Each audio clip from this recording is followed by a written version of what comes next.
Hey guys, I want to welcome you to the weekly Wednesday for the Financial Freedom newsletter, where every week, every Wednesday, we delve into something inspirational, motivational, something excerpt taken from the Financial Freedom weekly newsletter. Wherever you are, if you're listening on Spotify, on iTunes, Google, be sure to click the like, subscribe, share, comment. And without ado, let's get into the show. Welcome everybody to this week's podcast episode for the Financial Freedom Podcast. I'm your host, Dr. Christopher Liu. As you know, I talk about 4 different types of freedom: time, financial, location, health freedom.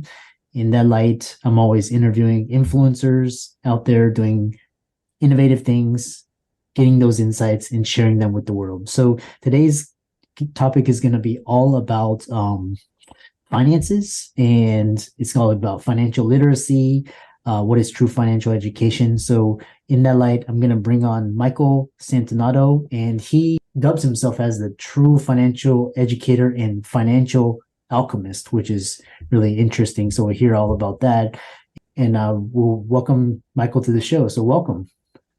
Thank you. Thanks, Christopher. Thanks for having me. I know we had connected through Podmatch. Tell us more about your story, what you do, and why you do it. For sure. Well, my story is a long one because I've been around a while. I've been in business for 10 years, so we'll get to the story after. But why I do what I do, I guess, is connected to my story.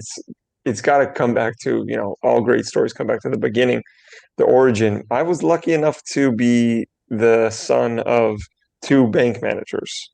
And my parents met in the bank, fell in love in the bank, got married there, spent 30 years there, got promoted through the ranks and ended their careers as branch managers of one of Canada's 5, large banks. I'm from Toronto, and we only have 5 major banks there.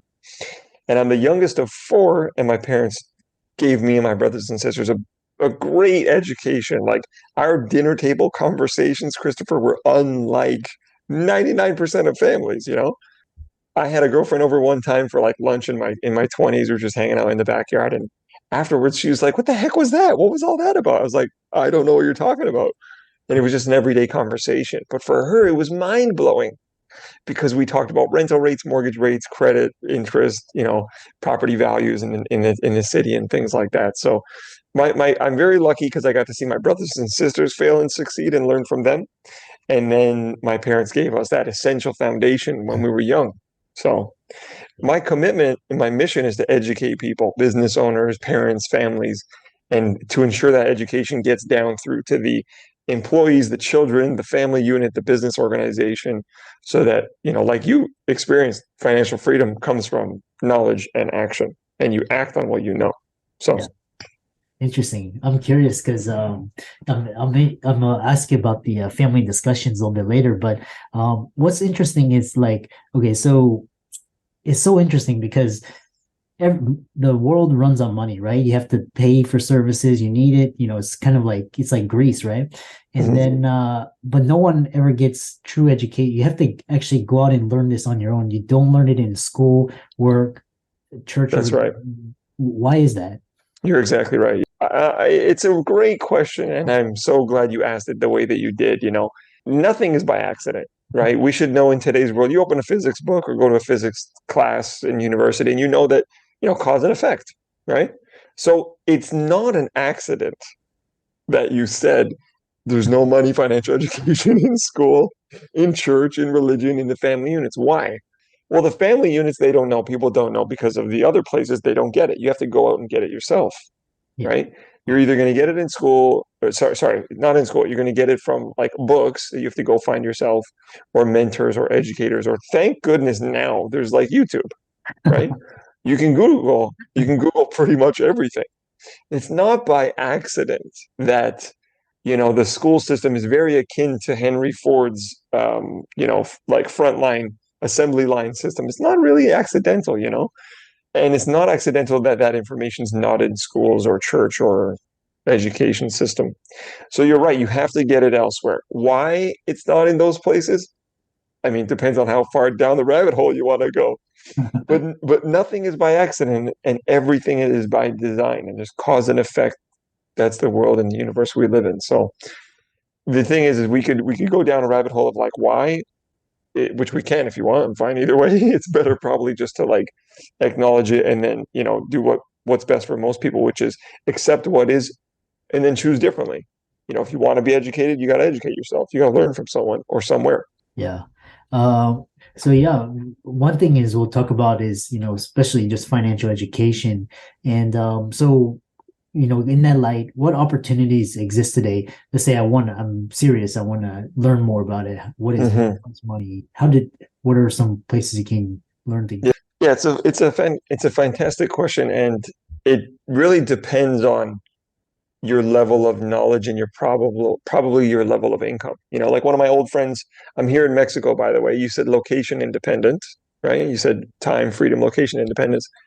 I'm location independent right now. I've been traveling throughout Mexico and Colombia for the last 2 years because I didn't want to be in Toronto with COVID and everything. My friend just got here. He just came to visit, childhood friend of mine. He found me on Facebook a couple of years ago, and he's a client, and we've been working together, and we've rekindled our friendship. And he just came and just showed up. And another friend of mine from childhood as well, a girl, just had her first daughter. You know, asked me about where she can learn about investing for her daughter, and she specifically asked for books. She asked for books, which is very smart of her because she likes to read, but because her budget was such that she couldn't hire a coach or a mentor. So, your question, where do you get access to the information? Well, you got YouTube, you got blogs, you got banks, you got books, you got mentors, advisors, and then you got online courses. What I'm creating is an online course foundation called True Financial Education, where you can go to any course on any specific topic that you want and go through a course, at your leisure and pay a reasonable price and get a very thorough, in-depth education and also get access to me to ask me questions. If somebody wants to hire me one-on-one, that's more pricey.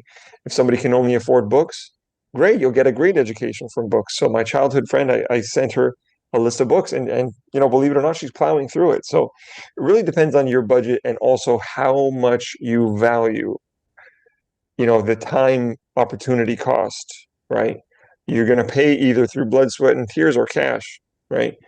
So it really depends on how much you have to invest. Maybe your learning style as well, what you prefer, video, audio, in person, that kind of thing. Yeah. And so one thing is talking about is so traditional investments, there's you have equities, real estate, then you have a little bit more advanced like hedge fund and all of these. What investments are you recommending these days that are still valid and valuable? Yeah. It's a fantastic question. We are heading into a recession, I believe. Like we're actually already there. They just haven't announced it yet. Through my research of history and economics and the media and the governments is they announce it after, right? It's like they announce it when they're ready to announce it and when they say, right? So we're already in a recession. They just haven't announced it yet. Well, in a recession, if you look at 2008, 2009, coming out of that, stocks were probably the best investment because crypto was new at the time and it was unheard of and very, super high tech, not that easy to get into like it is today. Real estate was great as well, but the stock market outperformed real estate coming out of the recession. And stocks typically will, but that's because they're higher risk, right? Real estate, you mentioned you created your avenues through real estate. Real estate takes more time. It's a little more boring. But it's much more secure, much more reliable. Stocks are going to go down 30 to 40 to 50% in a recession, and they already have, right, since the pandemic. So I personally think right now, because stocks are already at a discount, if that's the way you look at it, Apple their business didn't really shrink, right? You're going to see in the next quarter, the next year, like Amazon, Apple, like Microsoft, their businesses didn't shrink. They actually, will stay the same or grow. Apple's coming out with these new products all the time. So their revenues are still incredibly high and they're finding new ways to gain revenue. People aren't stopping using Facebook and Instagram. They're using it the same, or Instagram's gathering more users. Their ad revenue is going up huge. In other words, translation, is stock, and stocks are based on the business performance and the value of the stock. Well, these mega companies are still pumping out profits and revenues, so their stock is on sale right now. If your time horizon is that big. So, what avenues are great for investing? The tried and true methods of real estate and stocks won't go anywhere. Neither will bonds. Cash won't go anywhere either. It's going to change, right? Cash just is going to change with CBDCs and digital money as it is right now. But cash will still be cash, and cash is the poorest investment because it deflates, and it because of inflation, which is record high right now. So I think right now, going to a recession that we're already there. Stocks and real estate are solid. If your risk appetite is higher, then maybe crypto, right? If you're an entrepreneur, you're going to find opportunities. The amount of businesses that made out like bandits in the pandemic were those that pivoted to online quickest, fastest, those that got into the PCR testing and the COVID testing. If you had access to open up a lab or one of those rapid antigen test like locations by the side of the airport here in Mexico, in Cancun, oh man, you made off like a bandit. So it depends on your appetite for risk and your preferences, and what you like, what you need, what you expect. Yeah. Yeah, interesting. Yeah, like you said, the traditional investments, and then some of the more riskier, you have to have a, smaller allocation, the one thing that quite struck me about you is like you have this dichotomy between the 1% and the rest, and what separates the 1% from the rest in terms of mindset. You mentioned like life insurance. They say insurance. Yeah, Tell us more. I love the question, and we could spend all day talking about this. This is actually one of my obsessions, is learning what the 1% learn, knowing what the 1% know. And what I've realized recently after studying these people after 10 years, I'll tell you my most recent cognitions and my most recent learnings, which is actually, it's not even 1%. To get in the 1%, you really only need like $10 million or more in assets. That's 1%. The real fascination for me and the big cognition for me is actually the 0.1%. These are the people that we don't know their names. Their names are etched in history, but they're not on any Forbes 400 list, right? How come the Vanderbilts, the Rothschilds, right? Why are they not? They're not on those lists. They're real people. Their lineage is long. They're in the lineage of 100 years and more, 200 years and more. Their lineage lives on, right? The Rockefellers, like these names are real. They're etched in history, and they'll be forever etched in history, but they're not on any of these lists. Why? Because they don't want to be on them. They pay not to be on them. Their movements and their choices literally move economies. They move industries. They move countries. You think so? What's the difference between the 99% and the 1%? 8 days worth of conversation in terms of mindset and everything. I'll tell you. One of the biggest things. It comes down to so much, Christopher. It comes down to what they buy, what they believe, what they know to be true, what they invest, what they're purchasing, what their thoughts. The thoughts of the 99% and the 1% are radically different. Let me get a notebook. Let me get a note that I wrote down. Hold on one second. I actually just wrote this down just the other day, so I can't wait to share this with you. Give me a second here. I wasn't expecting to pull this. I hope you edit this, by the way. Edit this out in the podcast. Okay, perfect. Listen to this. I wrote this down. I love flying around Mexico because I get such great cognitions and ideas on planes. So I wrote this down. Poor people think about themselves. That's clear, right? Average people think about themselves and their family. Abundant people think about themselves and their family and their community.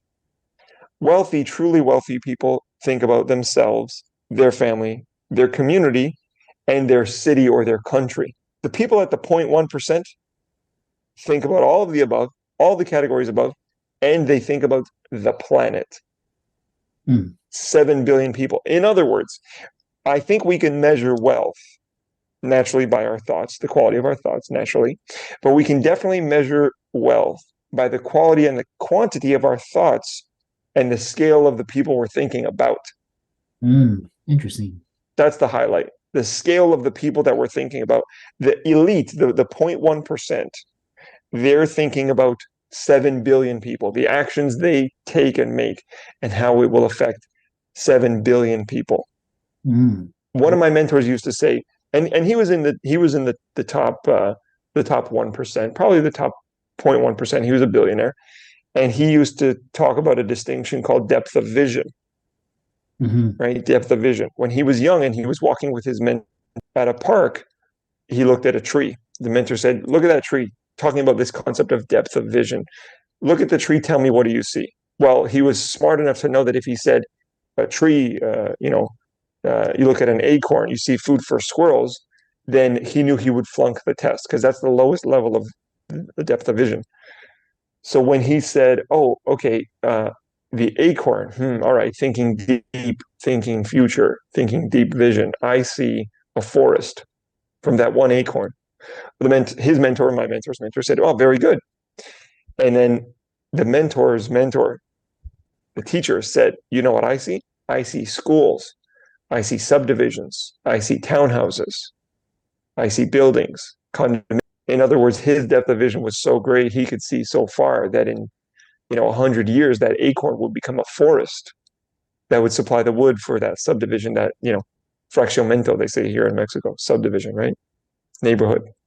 Hmm. So that's another thing, that they obviously, their quality of their thoughts, their quality of their vision. And then Hmm. you asked about products, you asked about life insurance. If you like, we can dive into that. What was interesting was I was talking with one of my masterminds, and what was interesting was he purchases fine art, as an investment. Mm, um, you know, and he would get it on auction for pennies on the dollar, and then he would buy insurance on it, and he would store it and if it ever flooded, or he could collect the full value. So hmm. how wealthy individuals thinks, but it's Yes. always tell us more about the role of insurance. The insurance is such an extraordinary product for so many reasons. You can do so much with it. See, again, poor people don't understand insurance and they don't buy it. Mm. Your audience is more of the affluent type, it looks like, right? You said professionals looking to increase their wealth and obtain time freedom. So they'll be able to grasp this concept. But if there were any average people or everyday people listening to this, hoping to get to that position, Mm. then let me just share with them how to insure poverty. Like, we all talk about how to get rich and want to be rich and stay wealthy and that sort of thing. But let's just talk for a moment about how to ensure poverty. Like, why does the poverty continue from generation to generation to generation? The simple reason is, for one fact, is that when you have kids, as a parent, the first thing that's responsible for you to do is to have life insurance, Mm. because your income is is what your whole family depends on for their survival, safety, food, rent, shelter, peace of mind, all that stuff. Never mind advancement, right? Maslow's hierarchy of needs. Never mind like self-fulfillment and advancement and actualization at the higher levels. We're just talking the basic level, the basic needs. So the way to continue poverty is simply just don't have life insurance. Have a family and don't have life insurance. Because when you die, which everyone dies, Mhm. when you die, your family will go into debt or have to liquidate assets and savings, if there are any, in order to pay for your funeral, pay for your debts, pay for the taxes or assets that transfer upon your passing. And then they'll have to go out and have to scrounge for money to Mm. just to make their basic needs. So how wealthy people use life insurance, and why they use life insurance, is because life insurance is one of the only tax-free assets that exist in North America today. Insurance laws predate the tax laws. Mm. This is key. This is vital, because to everybody knows a world of tax. Everywhere you go, there's taxes. But insurance is one of the things that came before tax laws. And that's why death benefits on life insurance is tax free. Mm. So show me a better ROI on the planet, Christopher, where if I paid $100 a month, right? That's on the high end for average families. But if I paid $100 a month, and if at any time I died, my family gets 300 grand or 400 grand or 500 grand. Mhm. And it doesn't matter if I die in a year or 10 years or 15 years. That's still an incredibly ludicrous ROI, right? So Yeah. show me a better ROI on the planet. You can't. It's extremely rare. Maybe if you bought Dogecoin one time and it went from a penny to, what, like maybe, right? Like way back before Musk was pumping it and everything. But that's reason number one is the insurance laws predate the tax laws. In other words, life insurance is a legally binding contract between you and the insurance company, which is how it was originally designed over 200 years ago. And the insurance company's on the hook to pay that out. Okay. Now in Canada, the insurance companies are more solid, more stable, I believe, than American companies. You do hear of American companies' insurance going bankrupt and going bust. Has happened. Banks too in America. Canada, I don't think it's ever happened. And in Canada, our laws are so much more conservative. Mhm. I've got a team of advisors that we can service in America and Canada. And in Canada, we're just so much more conservative, which is why we've been stable and we survived that last, recession in 2008, 2009 so well. But you can do a lot of amazing things with life insurance. You can have a guaranteed investment rate of return. You can have tax-free benefits. You can leverage it like a house, take a refinance on a loan against it, use that equity in the house. Once it grows and appreciates, you can, real estate very well. You can leverage that. You can write off the loan as the tax, the interest payments are a tax write-off because you're using it for investment purposes. And then you can use it to purchase another asset, which will grow and advance and appreciate in value. These are some of the great things you could do with life insurance. You can also add on sickness or critical illness or cancer protection as well. So let's say you live long, but you get a critical illness like Alzheimer's or multiple sclerosis or cancer or diabetes. If you get any one of those, you can get a lump sum check of 20 grand, 30 grand, 50 grand, and you can lump those into an insurance policy as well. The benefits are incredible. The benefits are just incredible. And it's one of the oldest investment instruments known to man. And wealthy people buy so much of it, Christopher, I'm talking boatloads of it, because of these reasons. And also because the younger you are, the less expensive life insurance is. The older you are, the more expensive life insurance gets, right? Just because you're that much closer to death, according to 200 years worth of data, right? So why they buy so much of it, why wealthy people buy so much of it is because of all the reasons I've stated. Another is because, and they're smart enough because they've got wealth advisors all over the place. Another reason is because as soon as a child is born, they buy lots of life insurance on that child. Now, yeah, very, very interesting, right? We're talking like a 30-day-old baby. Mm-hmm. They go to the insurance companies and they buy boatloads of life insurance for the baby. Why? Because if there's any health complications or issues, then the parents want to be covered and not have to pay out of pocket. And then also there's just no guarantees in life. Even the wealthy don't have crystal balls. Yeah. So they don't know if that child's going to have a deformity, a learning disability, maybe be on the spectrum somewhere, or later in life have a car accident, car crash or something like that, and have a disability. That child's income is going to be hampered due to those, should they happen. So they just de-risk the whole life of the child. Mm. And they de-risk the parents' requirements to pay out of pocket, and they put that liability on the insurance company. That's Interesting. just how they think. Yeah. Does that make sense? Very fascinating. I know a lot of people are interested in following you on social media, visiting your website, contacting you. How can they do that? True Financial Education is the course website where we're building, where we can have all the educational content in one spot. So truefinancialeducation.com. Excellent. I'm also on LinkedIn, Facebook, all that stuff. Michael Santonato, Yeah. right? michaelsantonato.com, my main website. And yeah, I'm on every profile, and True Financial Education is the big hub that we're working on. And people can contact me through there as well. But that's where they'll get courses on everything from investment, the financial system, stocks, crypto, everything, trading, anything. Excellent.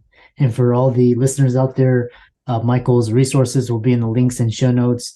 Thanks so much for a fantastic discussion, particularly insurance. And be sure to follow him on his socials. And with that, thanks so much for coming onto the podcast. Christopher, thanks a lot, man. You've asked great questions. It's been a lot of fun.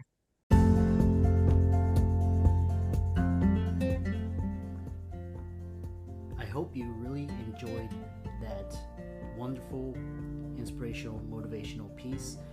Again, wherever you are listening, if you liked it, be sure to like, comment, share, subscribe. We're on everywhere: Spotify, iTunes, Google, Amazon, Audible. And without much ado, be sure to thank this show's sponsors, and we'll see you next week.